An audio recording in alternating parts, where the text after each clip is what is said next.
So 70% people want the recipe, so here I am. Welcome to my vlog. আজকের recipe হচ্ছে পনির butter মশালা। তার জন্য অয়েলে আমি একটু পেঁয়াজ, আদা, রসুন, লঙ্কা অ্যান্ড টমেটো দিয়ে ওটা ভালো করে ফ্রাই করে নিয়েছিলাম। অ্যান্ড ফ্রাই করার পর কিছু মশলা দিয়েছিলাম, যেমন নুন, লঙ্কার গুঁড়ো, জিরের গুঁড়ো, ধনের গুঁড়ো অ্যান্ড হলুদ গুঁড়ো দেওয়ার পর ওটাকে ফ্রাই করে নিয়েছিলাম। ওটা ভালো করে ফ্রাই হয়ে যাওয়ার পর যখন ওটা থেকে একটু অয়েল ছাড়বে তখন তোমরা ওটা তুলে নেবে অ্যান্ড ওটা তুলে নিয়ে ঠান্ডা হতে দেবে, বিকজ ওটার একটা পেস্ট হবে। কেউ গরম পেস্ট করবে না, ওটা ঠিক না। দেন কড়াইতে 1 চামচ মতো ঘি দিয়েছিলাম। ঘি দেওয়ার পর ক্যাপসিকাম আর পেঁয়াজটা ডুমো ডুমো কাটা সেটা ভালো করে ফ্রাই করে নিয়েছিলাম। ওটা তোমরা গ্যাস জোরে দিয়েই ফ্রাই করবে। ওটা ফ্রাই হয়ে যাওয়ার পর ওটাও তোমরা তুলে নেবে। তারপরে তোমরা যদি চাও তোমরা পনিরটাকে ফ্রাই করতে পারো, আমি করিনি, দ্যাটস আপ টু ইউ। তো এই যে ক্যাপসিকাম অ্যান্ড পেঁয়াজটাও আমি তুলে নিলাম।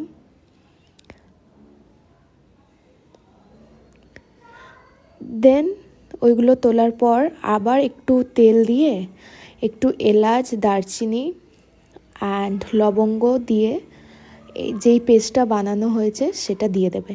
দিয়ে দেওয়ার পর আবার একটু লঙ্কার গুঁড়ো, জিরের গুঁড়ো, ধনে গুঁড়ো দিয়ে জিনিসটাকে ভালো করে কুক করবে। অ্যান্ড যখন এটা থেকে তেল ছাড়বে তখন আমি একটা পেস্ট বানিয়েছি। পেস্টে ছিল দই, কাজু বাদাম অ্যান্ড পোস্ত। ওই পেস্টটা দিয়ে কষাতে থাকবে। তারপর কষানোর পর একটু জল দিয়ে দেবে, দিয়ে ওটা ফোটাতে থাকবে। অ্যান্ড এইভাবেই রেসিপিটার গ্রেভিটা তৈরি।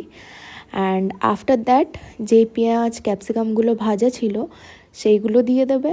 অ্যান্ড পনিরটাকে আমি একটু নুন মশলা দিয়ে ম্যারিনেট করেছিলাম, সেটাও আমি দিয়ে দিয়েছি।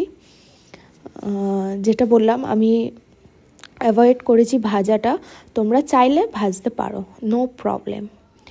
অ্যান্ড আফটার দ্যাট এটা ভালো করে ফুটলে একটু ঢাকা দিয়ে ফোটাবে। ফোটানোর পর হালকা একটু চিনি দেবে একটু মিষ্টির জন্যে। অ্যান্ড দেন তোমাদের পনির বাটার মশালা রেডি হবে। অ্যান্ড লাস্টলি একটু কস্তুরি মেথি পাতা অ্যান্ড বাটার, এটা কিন্তু অপশনাল না, এটা দিতেই হবে। দেওয়ার পর your paneer butter masala is ready to have.